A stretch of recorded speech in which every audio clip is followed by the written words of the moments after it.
Hey everybody, and welcome back to Investing with Wesley. Recently, this channel has become monetized, and with that, there's going to be a couple changes coming to the channel. Now, as far as the content I'm going to be putting out and how often, that's going to remain the same. But because now I'm receiving compensation for the investment advice or for the advice or education that I'm bringing you, I actually come very close to having to register as an investment advisor based on the writings that are in the Investment Advisors Act of 1940. So in today's episode, I want to give you a brief education on what that Investment Advisors Act is, give you a warning about other finance-related YouTube channels, and then tell you a little bit more on how this channel might be evolving. Okay, so what is the Investment Advisors Act of 1940? Well, it was a law introduced after the Great Depression. And the reason this whole thing was introduced is they wanted to make sure that the only people giving actual investment advice were registered professionals. And probably the biggest thing that led up to the economic downfall of the Great Depression was that the markets were just so over-leveraged and so speculative. Literally everybody was talking about it. Every single person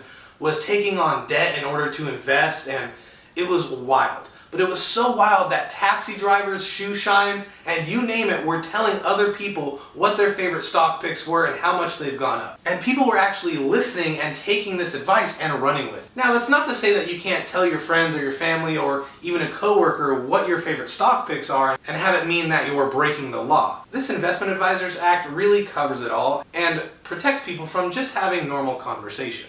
But there's some key rules that this act lays out that would make me have to register as an investment advisor. Now, because the Investment Advisors Act of 1940 states that only investment advisors can give financial and investment education or advice, they really do a good job breaking it down on who qualifies as an advisor and who would have to register. And the terminology goes like this. An investment advisor is someone for who compensation engages in the business of advising others, either directly or through publications, as to the viability and value of securities. And it is also someone who, for compensation, issues an analysis of different securities. So breaking that down for you, that's basically what I'm doing here. I'm getting compensated in one way or another through monetization, and I'm providing you with analysis and investment advice on the markets. So this is where some things may need to change in this channel. And interestingly enough, even though there's plenty of other financial advisors and investment advising space here on YouTube,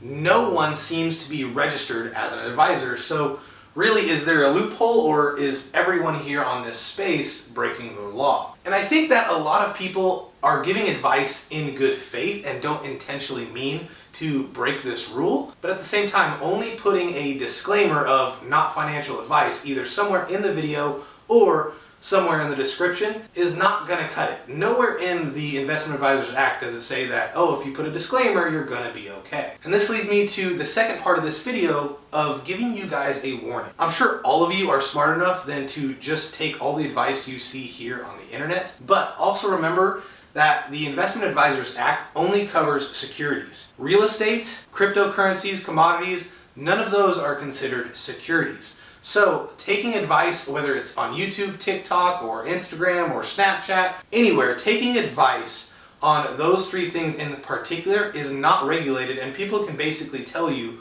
whatever they want, and there's no rules to the good or bad advice that they give you. Securities, on the other hand, like ETFs, mutual funds, individual stocks, bonds, and so on, those are regulated as securities, and therefore the only advice someone could give to you is advice from a registered investment advisor. Now, for those of you following my channel from the beginning, you'll know that I used to work for a broker-dealer.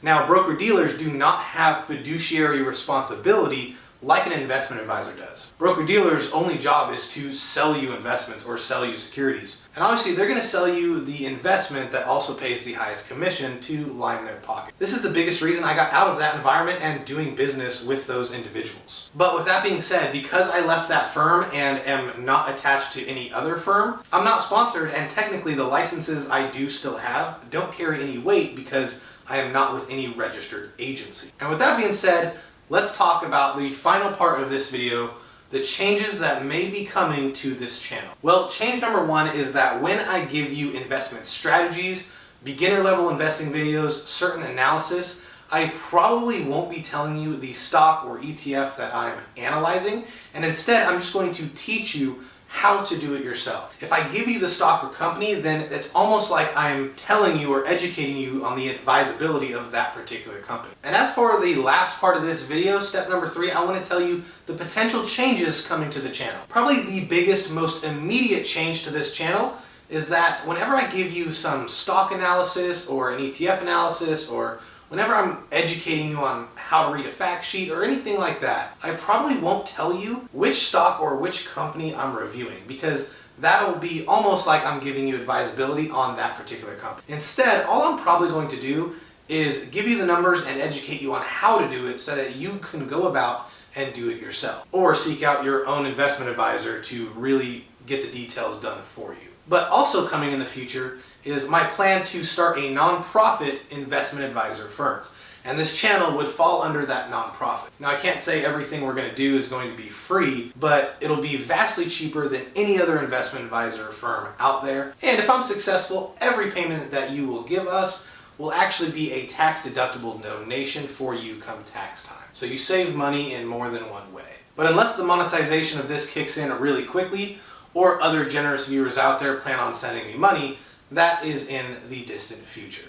Thank you guys for all the support you've provided in helping this channel grow to the point where we've obtained monetization, and I really hope you stick around and watch how this channel progresses. But until next time, have a good one.